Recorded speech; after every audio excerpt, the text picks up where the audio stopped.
Hello అండి. శరన్నవరాత్రి పూజ ఉదయం చేయాలా లేక సాయంకాలం వేళ చేయాలా? శరన్నవరాత్రి పూజ ఇలాగే చేయాలని ఎక్కడా లేదండి. ముఖ్యంగా శరన్నవరాత్రుల పూజకు ప్రధానమైనటువంటి పూజ ఎప్పుడూ త్రికాలం నందు చేయాలని శాస్త్రం చెప్తుంది. అంటే 3 పూట్ల చేయాలి అని చెప్తుంది.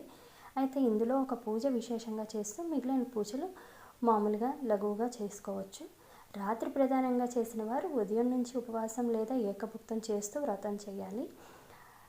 అటువంటప్పుడు రాత్రి ప్రధానంగా ఆరాధన చేస్తూ ఉదయం పూట మామూలుగా పూజ చేసుకోవాలండి. నిత్య దీపారాధన చేసుకోవాలి.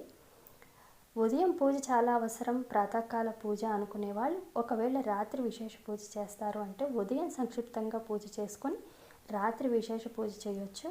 లేదా ఉదయం విశేషంగా చేసుకుని రాత్రి సంక్షిప్తంగా పూజ చేసుకోవచ్చు.